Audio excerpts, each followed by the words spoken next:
بسم اللہ الرحمن الرحیم۔ بسم اللہ الرحمن الرحیم۔ السلام علیکم ورحمۃ اللہ وبرکاتہ۔ عزیز طلباء، امید ہے بخیر و عافیت ہوں گے۔ تفسیر جلالین سورۃ المائدہ سبق نمبر 228 کے ساتھ آپ کے سامنے حاضر ہیں۔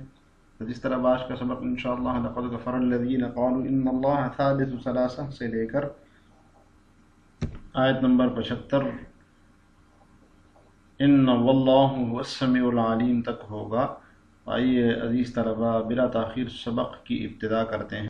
اعوذ باللہ من الشیطان الرجیم، بسم اللہ الرحمن الرحیم۔ لقد کفر الذین قالوا ان اللہ ثالث ثلاثہ، اے پیغمبر ان سے کہو لقد کفر الذین قالوا ان اللہ ثالث ثلاثہ، وہ لوگ بھی یقیناً کافر ہو چکے۔ لقد البتہ تحقیق، کفر کافر ہو چکے، الذین وہ لوگ بھی قالوا جو کہ کہتے ہیں ان اللہ ثالث ثلاثہ کہ اللہ تین میں کا تیسرا ہے، کہ اللہ تین میں کا ایک ہے، اللہ تعالیٰ تین میں سے ایک ہے یا تیسرے کا تیسرا ہے۔ وما من الہ الا الہ واحد، حالانکہ ایک خدا کے سوا کوئی خدا نہیں۔ وَإِن لَّمْ يَنْتَهُوا عَمَّا يَقُولُونَ، اور اگر یہ لوگ اپنی اس بات سے باز نہ آئے، لَيَمَسَّنَّ الَّذِينَ كَفَرُوا مِنْهُمْ عَذَابٌ أَلِيمٌ، تو ان میں سے جن لوگوں نے ایسے کفر کا ارتکاب کیا ہے ان کو دردناک عذاب پکڑ کر رہے گا۔ اچھا، اس سے پہلے عیسائیوں کا ایک عقیدہ بیان ہوا، جو عیسائیوں کے فرقے ملکانیہ کا عقیدہ تھا کہ مسیح ابن مریم ہے، یعنی عیسیٰ علیہ السلام اللہ کے بیٹے ہیں۔ اب یہاں پر یہ عیسائیوں کے ایک اور فرقے نستوریہ کا یہ عقیدہ بیان ہوا ہے، جو کہ کہتے تھے ان اللہ ثالث ثلاثہ، کہ اللہ تین میں کا تیسرا ہے، یعنی اللہ تعالیٰ کو تین میں سے ایک مانتے تھے۔ اب اس کے دو مطالب بیان کیے ہیں مفسرین نے۔ ایک مطلب یہ ہے کہ حضرت مسیح، روح القدس اور اللہ یہ تینوں یعنی خدا ہیں، اور بعض حضرات نے کہا کہ مسیح، مریم اور اللہ یہ تینوں خدا ہے، یہ تینوں خدا ہے۔ بعض حضرات نے اللہ ثالث و ثلاثہ کا مطلب یوں بیان کیا ہے کہ والد یعنی اللہ تعالیٰ ہے، بیٹا یعنی مسیح ابن مریم ہے، اور روح یعنی کہ جبرائیل، تو یہ تینوں مل کر خدا بنتے ہیں۔ ثالث و ثلاثہ اس کو کہتے ہیں، اور مفسرین کے ہاں اس عقیدے کو عقیدہ تثلیث کہتے ہیں۔ تثلیث کا عقیدہ کہ خدا تینوں میں سے ایک ہے، یا تین خدا ایک خدا ہے، یا یہ کہ تین کا مجموعہ ہے ایک خدا۔ جی، لقد کفر الذین قالوا ان اللہ ثالث آلہۃ ثلاثۃ، یعنی تین الہوں میں سے اللہ تعالیٰ ایک تیسرے ہیں، یعنی کہ ای احدھا، کیا مطلب ثالث ثلاثہ کا مطلب؟ تیسرے کا کیا مطلب؟ یعنی ان میں سے اللہ تعالیٰ ایک ہیں، ایک ان میں سے اللہ تعالیٰ ہے، والآخران، اور باقی دونوں کون ہیں؟ عیسیٰ و امہ، عیسیٰ علیہ السلام اور مریم علیہ السلام، ٹھیک ہے۔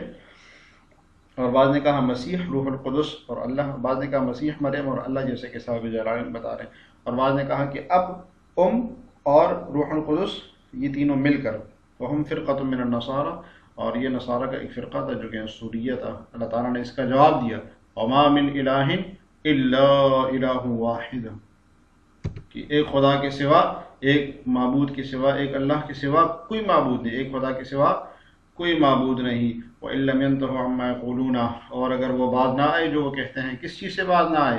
من تثلیث، یہ تثلیث عقیدہ تثلیث بیان کرنے سے، وَلَمْ يُوَحِّدُوا، اور انہوں نے توحید کو نہ اپنایا، لَيَمَسَّنَّ الَّذِينَ كَفَرُوا، تو چھوئے گا ان کو، پکڑ لے گا ان کو جنہوں نے کفر کیا، ای ثبتوا علی الکفر، جنہوں نے کفر صرف کفر نہیں کیا بلکہ کفر پر ثابت قدم رہے، ڈٹے رہے۔ اس کا مطلب ہے عذاب ان کافروں پر نہیں پہنچے گا جو پہلے کافر تھے اور پھر مسلمان ہو گئے، بلکہ وہ صرف ان کو پہنچے گا جو کفر پر ڈٹے رہے اور اسی پر ان کا وہ مر گئے۔ منہم عذاب علیم، ان کے لیے دردناک عذاب، مؤلم، یعنی ایسا عذاب جس کو درد دیا جاتا ہے۔ کیا ہے؟ مصداق اس کو بتا رہے ہیں، وہ النار، اور وہ آگ ہے.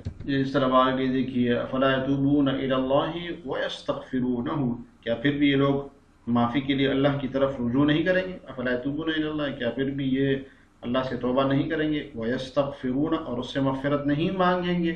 واللہ غفور رحیم، حالانکہ اللہ بہت بخشنے والا بڑا مہربان ہے. اچھا، یہ یہاں سے اللہ تعالیٰ نصارہ کے جو مشرکین تھے جو کہ عقیدہ تثلیث رکھتے تھے یا عیسیٰ علیہ السلام کو اللہ کا بیٹا کہتے تھے، وہ اپنے مشرکانہ عقائد اور اعمال سے اللہ تعالیٰ توبہ کرنے کی ترغیب دے رہے ہیں، لیکن ساتھ میں زجر و توبیخ بھی ہے. کہ فرمایا افلا یتوبون الی اللہ، کیا پس اللہ تعالیٰ سے توبہ نہیں کریں گے؟ ویستغفرونہ، اور اپنے گناہوں کی اپنی مغفرت نہیں طلب کریں گے. مما قالوا، جو یہ کہتے ہیں، یعنی تثلیث کا عقیدہ کرتے ہیں اور مسیح ابن اللہ کہتے ہیں. استفہام و توبیخ، یعنی یہ استفہام توبیخ ہے، زجر کے لیے ہے، تحدید کے لیے ہے یہ ترغیب. واللہ غفور لمن تاب، اللہ تعالیٰ بخشتے ہیں اس کو جو اس سے رجوع کرتا ہے، جو اس کی طرف رجوع کرتا ہے، جو توبہ کرتا ہے. رحیم بھی، اور اس پر وہ رحمت بھی، مہربان بھی ہوتا ہے بڑا. مل مسیح ابن مریم الا رسول قد خلت من قبلہ الرسل، اللہ تعالیٰ جواب دے رہے ہیں کہ مسیح ابن مریم تو ایک رسول تھے، مسیح ابن مریم تو صرف ایک رسول تھے. قد خلت من قبلہ الرسل، اس رسول تھے، اس سے زیادہ کچھ نہیں. قد خلت من قبلہ الرسل، ان سے پہلے بھی بہت سے رسول گزر چکے ہیں. وامہ صدیقہ، اور ان کی ماں صدیقہ تھی. کانا یاکلان الطعام، یہ دونوں کھانا کھاتے تھے. انظر کیف نبین لهم الآیات ثم انظر انا یؤفکون، دیکھو ہم ان کے سامنے کس طرح کھول کھول کر نشانیاں واضح کر رہے ہیں، پھر بھی یہ دیکھو کہ ان کو اوندے منہ کہاں لے جایا جا رہا ہے. انظر کیف انظر انا یؤفکون، پھر بھی ان کو کہاں لے جایا جا رہا ہے. جی، اب اللہ تعالیٰ یہاں سے عیسیٰ علیہ السلام کا اصل عہدہ بتا رہے ہیں کہ عیسیٰ علیہ السلام کیا تھے. تو اللہ تعالیٰ نے واضح بتا دی مل مسیح ابن مریم الا رسول، کہ مسیح ابن مریم یعنی عیسیٰ علیہ السلام صرف اللہ کے رسول ہے، وہ اللہ کا پیغام لے کر آ گئے ہیں، وہ اللہ کی مخلوق ہے، اور یہ بڑا منصب ہے، ان کا بڑا عہدہ ہے. ان کو خدا کیسے کہہ سکتے ہو تم؟ اور پھر حضرت مریم علیہ السلام کے بارے میں بتایا کہ ان کی والدہ کا تذکرہ کرتے ہوئے اللہ تعالیٰ نے فرمایا امہ صدیقہ، کہ ان کی والدہ بہت زیادہ سچی عورت تھی. ٹھیک ہے، تصدیق صدقہ یعنی صدیقہ ان کو فرمایا، صدیق تصدیق سے ہے. پھر فرمایا کہ یہ عیسیٰ اور ان کی والدہ کھانا کھاتے تھے. مطلب ہے کہ نصارہ نے جو عیسیٰ علیہ السلام کی والدہ کو معبود بنایا ہے، خدا بنایا ہے، یا تثلیث کا عقیدہ اپنایا ہے، بیوقوفی اور جہالت میں کیا ہے. وہ تو اپنی زندگی برقرار رکھنے کے لیے کھانا کھاتے تھے، ان کو ضرورت ہوتی تھی تو کھانا کھاتے تھے. معبود کو کھانے کی کیا ضرورت؟ ٹھیک ہے، تب یہ تفسیر دیکھیے مل مسیح ابن مریم الا رسول قد خلت مضت من قبل رسول، ان سے پہلے بھی رسول گزر چکے ہیں. فہوا بمضی مثلہم، وہ انہی کی طرح کے ہیں جو گزر رہے ہیں. ولیس بإلہ، وہ الہ نہیں ہے، کما زعموا، جیسے کہ وہ سمجھتے ہیں، عیسائی سمجھتے ہیں. وإلا لما مضى، ورنہ اللہ تعالیٰ ان کو باقی رسولوں کی طرح نہ بناتے. امہ صدیق، اور ان کی والدہ سچی عورت ہیں. مبالغۃ فی الصدق، صدق میں، سچائی میں مبالغہ، اس لیے مبالغہ کا صیغہ ہے. کان یاکلان الطعام، وہ دونوں کھانا کھاتے تھے. کغیرہما، جیسے کہ باقی لوگ کھانا کھاتے ہیں. من الحیوانات، باقی حیوانات، ہاں انسان بھی حیوان ہے، باقی جیسے کھانا کھاتے ہیں تو وہ دونوں بھی کھانا کھاتے تھے. ومن کان کذالک لا یکون الہا، اور جو ایسا ہوتا ہے وہ کبھی بھی الہ نہیں ہوتا. کیوں نہیں ہو سکتا الہ؟ لترکیبہ، مرکب ہونے کی وجہ سے، وضعفہ، اور کمزوری کی وجہ سے.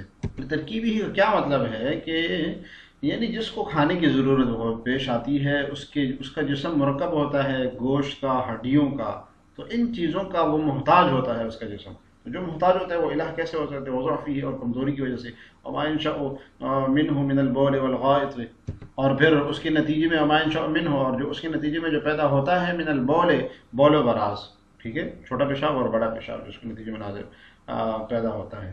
تو یہ کمزوریاں تو کسی الہ کی نہیں ہو سکتی.